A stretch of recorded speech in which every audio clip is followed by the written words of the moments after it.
This is Theology on the Go, a brief interview about an eternal truth. And this is why I just absolutely love the Pilgrim's Progress. It doesn't dodge the hard things, right? It talks about, later it's going to talk about the temptation to suicide.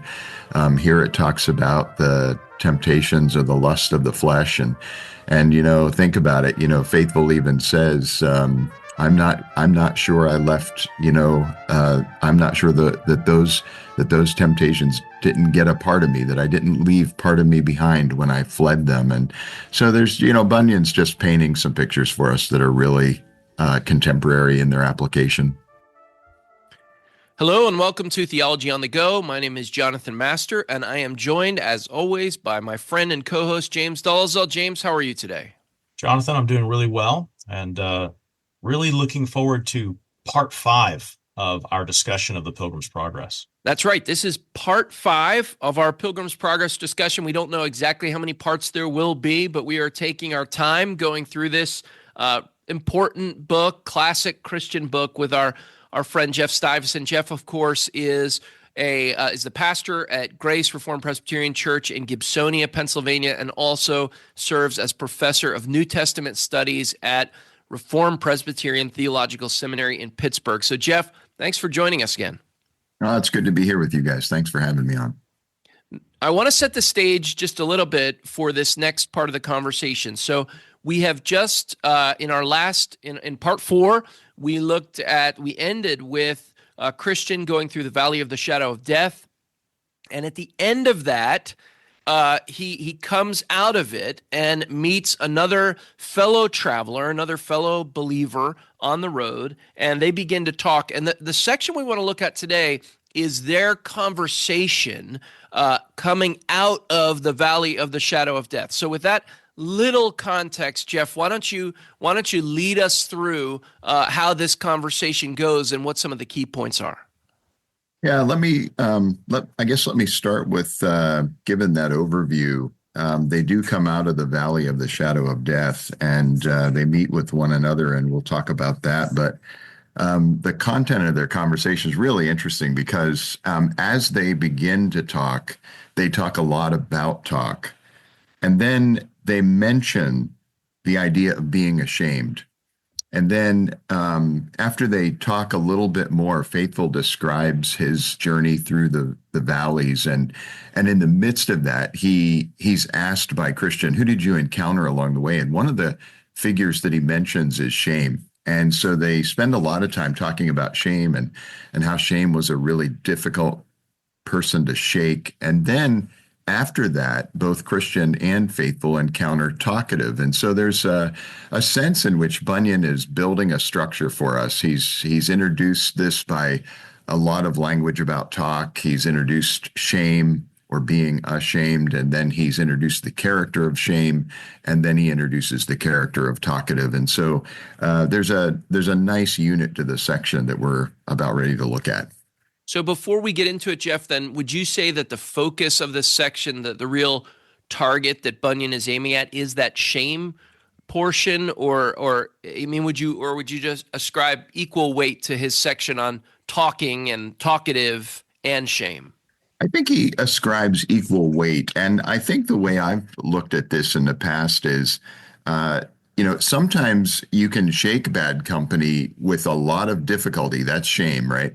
And sometimes you invite bad company into your midst. That's talkative, right? So shame is a really difficult person to get rid of. Talkative, they invite right into their company. And I think he's just trying to speak to the dangers that we encounter along the way. So let's get started. Right, going right into it. They begin by talking about talking, and how does that conversation go? Yeah, they do. They do begin by talking about talking, and they actually start the conversation with a discussion about Pliable and how he goes back to the hometown of the city of destruction, and they're really talking about the great talk that surrounded him, and they're also talking about Christian's influence on the town for just a little bit. And so that's really how the discussion starts. But But then the discussion actually moves to faithful's encounters in the valleys. And one of the things that they do talk about is they talk about faithful's what seems to be his besetting sin of the lust of the flesh. And this is why I just absolutely love the Pilgrim's Progress. It doesn't dodge the hard things, right? It talks about, later it's going to talk about the temptation to suicide.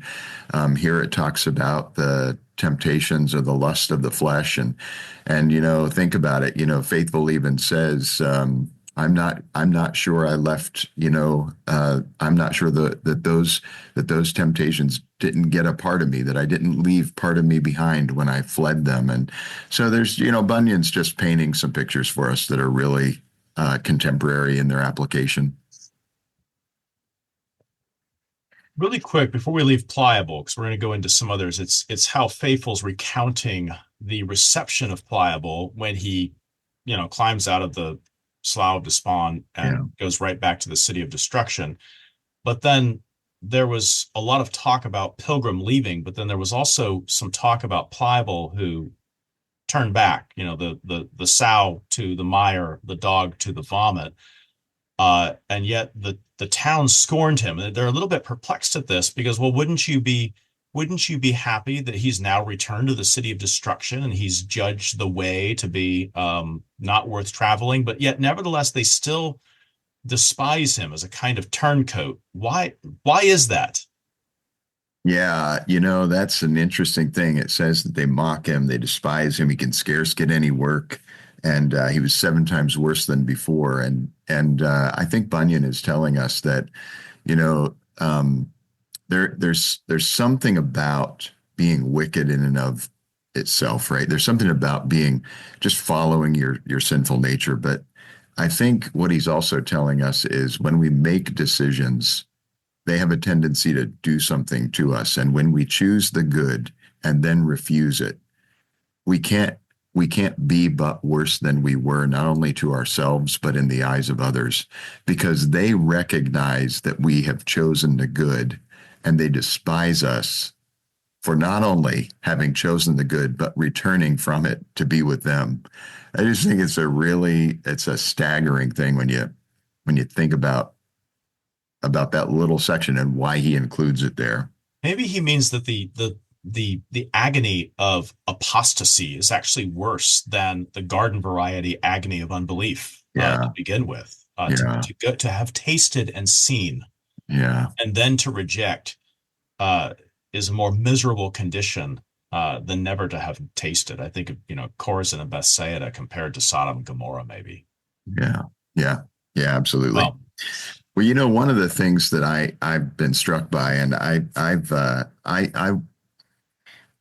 think that this is one of those things that that I don't know about you guys, but I just have found this to be really powerful. But they're talking about Faithful's encounter with Wanton and the lust of the flesh that he's dealing with, and Christian says, "Thank God you escaped her.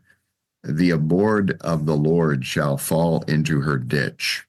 And I just want you guys to think about what he's saying there. He's reminding us of something. He's reminding us of the quag in the ditch that he mentions in the valley of the shadow of death. Remember the ditch into which David fell, the quag into which David fell, which is right the lust of the flesh. That ditch that he encountered in his own life with Bathsheba. And so, he's pulling us back to remember what happened in the valley. And, I want to spend some time talking about this, but the one point that I want to make sure I mention is that when they end up finally, discussing, what happens to him, he asks him, Christian asks him, how was it for you in the valley of the shadow of death? And he says, I had through that valley. He says, I had sunshine all the way. So here Christian is saying, it's a good thing he didn't fall into that ditch, where it was dark for him. For Christian, it was dark for him, and it was a scary time. And Christian says, well, when you got to that second valley, how was that? The valley where the ditch was. And he says, I had sunshine all the way. And I'll tell you what I take from that. I take from that Bunyan is saying that Faithful was able to overcome the besetting sins that were plaguing him so at the very beginning of his journey. And it gives a sense of hope for those. I think we're living in a culture that's just, the sexualization of our culture. And I think there are some people in our culture who think that sexual temptation is greater than grace, that they can't free themselves from it or can't be freed from it by grace. And I think Bunyan is that older voice that's telling us, no, the grace of God is bigger than any sin, and it can set you free from these things. And this is I think it's it's just an ancient testimony to that power of the gospel. When he speaks about meeting Adam the first, yeah. Is this his way of describing the old man full of his lusts? Yeah. The flesh, the eyes, the pride of life. Yeah. That kind of lives inside of us in our natural birth. Yeah. Yeah. Yeah. These are the right, he starts off with wanton and then he talks about Adam the first. And it's interesting. Adam begets his own children, and these are right the lust of the flesh, the lust of the eyes, the pride of life, and these are the children that he promises to Faithful if he will just come back with him. And these things, it's really striking, isn't it? Because these things are just a delight to Faithful. He wants them, and it's just that. I think it's just that that old man, that you mentioned. That's raising his ugly head. He goes past that, and he pushes past oh wretched man that I am, put off the old man with his deeds. And as he pushes on, he speaks about the secret inkling to Adam the first. That's what you're describing there. That just those things still appeal to him, and a man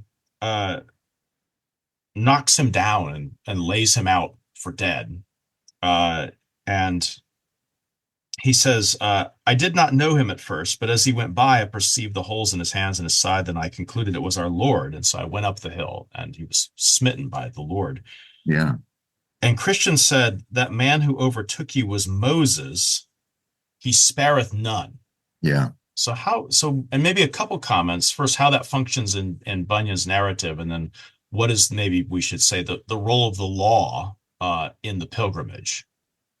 Yeah, that's a good observation. I think a couple of things here are really important. I think the first thing is to remember that Bunyan is here describing the experience of the Christian life, and because of that, you remember that Faithful doesn't fall into the slough of despond. Nor does he have any trouble with the lions outside the Palace Beautiful. They're asleep as he goes by. It's at noontime and they're sleeping. And so here's a guy that is quite remarkable in the sense that he doesn't seem to have some of the major difficulties that Christian had on his journey. And, I think that to highlight again the fact that what he does struggle with are the lusts of the flesh, the lust of the eyes, the pride of life, the desire for wanton, and he even clarifies those things. He doesn't say, he doesn't hide them, Faithful says, what I mean, right? The carnal and fleshly content, that's what wanton wanted to impart to me, carnal and fleshly content. So, Bunyan is saying, like, this guy didn't have he didn't have a lot of trouble that Christian had, but he had his own trouble. And we didn't hear anything about this kind of trouble with regard to Christian. And so I love that. I think it just shows that Bunyan is trying to help us to understand this is an experience, and one size doesn't fit all. every Christian has a different experience of walking the Christian life. And so here, when when Faithful gets away from Adam the first, he sees this guy coming up behind him, and we're going to get there, but it's really interesting to me that Evangelist comes up behind them, and it's quite a different description of what it's like to be pursued by Evangelist versus by Moses, because here comes Moses, and Moses is just tracking heavy upon him, and when he gets up to him, he just lays him level with a blow. And when he comes to, he says mercy, and Moses says, I don't know how to show mercy, right? And I think this is Romans 7, right? It's that idea that we're trapped in a cage with our sinful nature, and even when it's sleeping, like it was for Paul with envy and jealousy, and the law comes along and says, "Thou shalt not be jealous, envious," right? "Thou shalt not covet." All of a sudden, that wakes up and starts mauling him, and you cry out, "Help me!" And the law looks at you and says, "I don't know how to help you. I mean, I can, this is the best I can do. I can only wake this up in you." And I think that what we ought to see is rather than Moses being a negative figure here, and certainly he is in some sense a negative figure, rather him being a negative figure here, this is where Faithful is roused, just like Paul was roused by his covetousness. And so we see the change, because what happens is the Lord passes by, and he doesn't know who he is, but he perceives the holes in his hands, and now he knows, right? And so, "Oh, wretched man, who will save me from this body of death?" It's the Lord Jesus Christ who will save me from this body of death. And so even though we have a tendency to look at, Faithful and this encounter with Moses, and we say, Moses, we have to remember that Paul says the law is righteous and good and holy, and it does its good work, and it does its good work in Faithful to such an extent that it rouses him to conviction of sin, and there he finds forgiveness in Christ. So I think that's the long way around it, but I think that's kind of getting at what you were asking. Jeff, just taking a step back before we even move on through the whole this whole section, it strikes me that two things really jump out at me as I read this. One is that what you already mentioned, which is there's a different. Bunyan recognizes there are differences in the ways in which Christians are tempted, the ways in which therefore they are comforted and find find hope. And that's a profound insight. It's not a one size fits all book, even though you have this one main character. But this conversation with Faithful serves such an important purpose, because it shows two men walking the same pilgrim journey, yet in one sense experiencing it very differently, even experiencing what would appear to be the same things very differently. And then the second thing that goes along with that is this whole section seems to underscore the value in their conversation with each other about this. And it rings true with our own Christian experience. You can talk to other Christians, and the fact that they are different, the fact that they have strengths that are different from ours and weaknesses that are different from ours is actually mutually beneficial. That whole interaction between Christians who are at one level on the exact same journey, and yet at another level experiencing it in entirely different ways through entirely different circumstances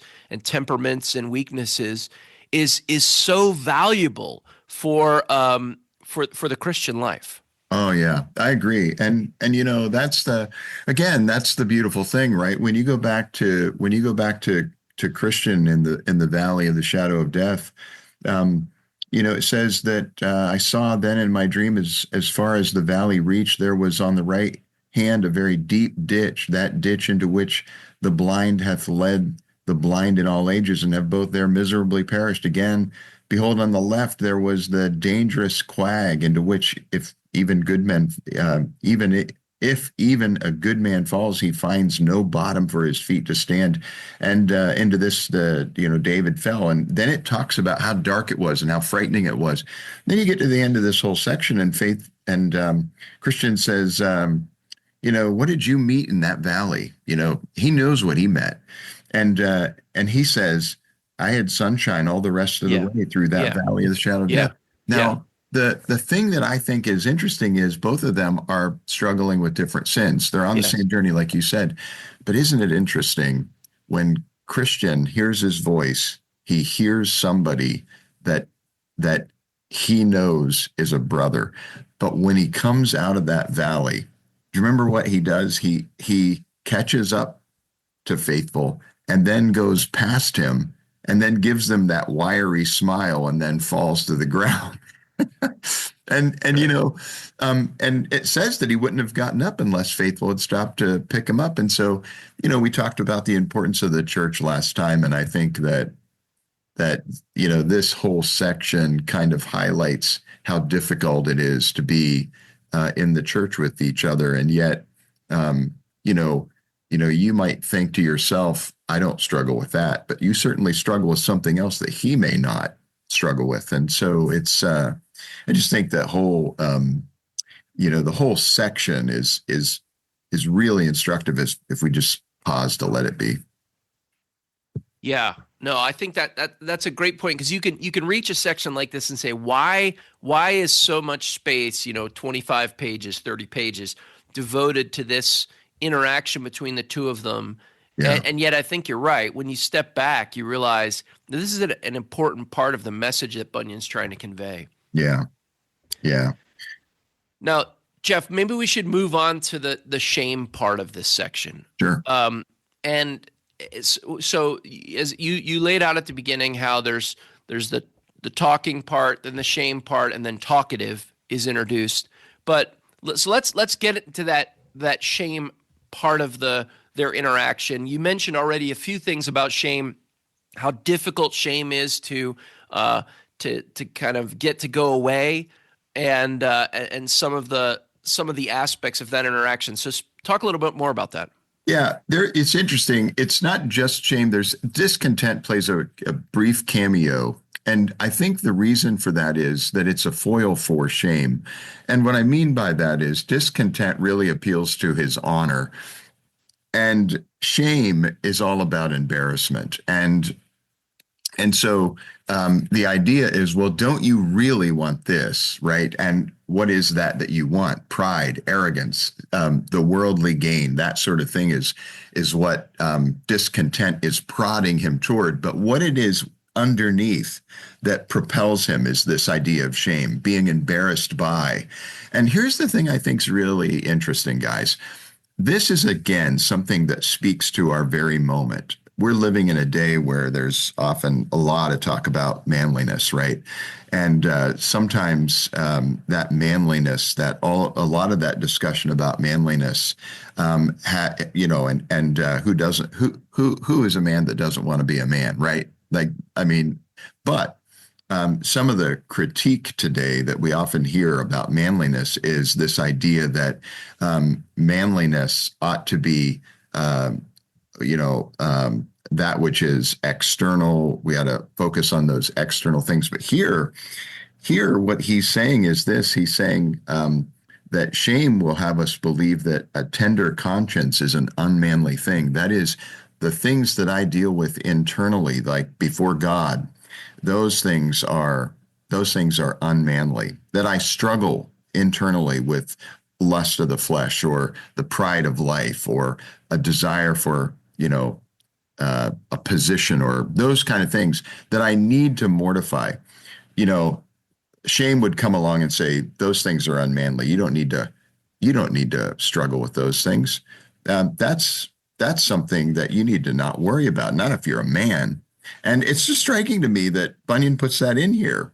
And I think that, sort of in some quarters of the church, there's a kind of a movement toward objectivity, sort of focusing your attention on sort of the objective things of the covenant rather than on the things that are internal, things like, piety, godliness, those kinds of things. That's what Bunyan is saying is manly. In fact, when you get to the end of this section, he basically has his little song there, and the last line of the song is "Be vigilant and quit themselves like men."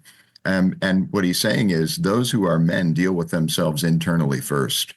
And after having dealt with oneself internally, then you're fit to deal with those things externally, So kind of an interesting thing. Yeah. I hadn't thought about that application of it, but you're right. I mean, that's at the root of how he views this, their struggle to grow in personal godliness. Yeah, because when he gets to the near the end of this whole thing with shame, shame is really about embarrassment, and he goes through this litany of things that shame thinks he ought to be embarrassed by. But he says, and I thought again, listen to this. He says, I thought again, this shame tells me what men are, but it tells me nothing what God or the word of God is. And I thought, moreover, that at the day of doom, we shall not be doomed to death or life according to the hectoring spirits of the world, but according to the wisdom of the law of the highest. In other words, I'm not going to be doomed to hell because of what shame thinks of me. I'm going to be doomed to hell because of what the word of God says to my soul. And if I don't deal with that, then I'm in big trouble. I can deal with, and that's the great thing about it, right? Like I can deal with the hectoring of the world. Sometimes the hectoring of the world that even comes through the voice of the church, right? Some segments of the church that have kind of taken on the voice of the world in terms of what it believes are the ideals of a man. But what I really need to deal with before the Lord is his word, right? And praise be to God that his word comes to me like Moses, strikes me down, and then I see Christ and the way of salvation through him. But then, I have to deal with myself internally and externally, right? And that's where you get to talkative, right? Where it's like, you can't be a guy that just talks about these things. These talks have to bring profit to your life, both internally and externally. In other words, he goes on to talk about, I need to have a conviction for sin, and then I need to act upon it. I need to live a changed life as a result of it. Let's talk about talkative as sort of the finale for this discussion. It's a bit of the longest section before they bump again into the evangelist. We'll save that for part 6. But yeah, they meet talkative, and he approaches, we're told by Bunyan, walking at a distance besides them. He was a tall man, and something more comely at a distance than at hand, which is... He was the closer you got to him and the more involved you got with him, the more superficial he seems to be. But he does talk a good Bible talk or a good religion talk. And this one's hard to discern because he knows the right words and he tells you that he's on the way with you and he doesn't come at you and assault you from the front. He undermines you in vapid conversation. So What is the role of talkative? Who is this person in our pilgrimage, and why should we beware? Yeah. So this section kind of divides up a little bit. If you start with the introduction of talkative, you find that Faithful's really taken with him. And then, he backs away and talks to Christian, and Christian kind of introduces him to the fact that this is who this guy really is. And it's that section where you discover this is who that guy really is, that you can basically divide up, and it divides up right where he says religion hath no place in his heart or house or conversation. And about 2 pages later, Christian says, again, those 3 things: in his heart, his house, or his conversation. That's where basically Christian is telling Faithful, this is who that guy is.